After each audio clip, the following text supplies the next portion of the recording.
So niya na ta guys no, diri sa kung tawagon nila bangka.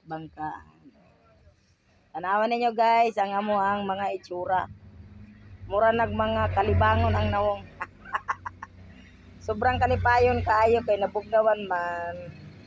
Nabugnawan man ang mag-asawa o tanawan ninyo o. Kaya ito ay sa ubos guys, tanawan ito sa ubos. Damong mga nangaligo po dito sa ubos guys, tanawan ninyo to ha. Murag kape na ang kulay kay lukso-luksuan man sa mga bata. So lami jud kaayo dire guys sa among ginakaliguan. Para sa amo do lang ni kaayo dire. Pero sa mga gusto diha maligo ng mga kamay nilaan, layo gini sa inyo guys. So lami gini kaayo dire akong ginakaliguan kay mo ni akong gusto dire no.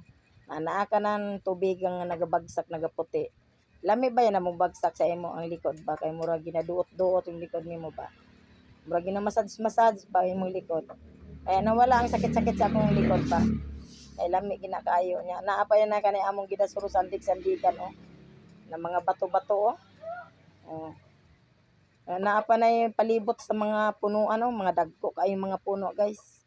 Kaya mo na nga kanang bugnaw diri kayo presko kaayo. Kay nakapalibot siya sa mga puno na dagko.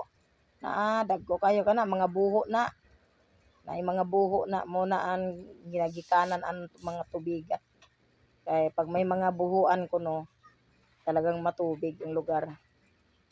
So kani po nga mo ginasuro sandig-sandigan gay. Lami po ni bagod-bagod ni imong likod ya.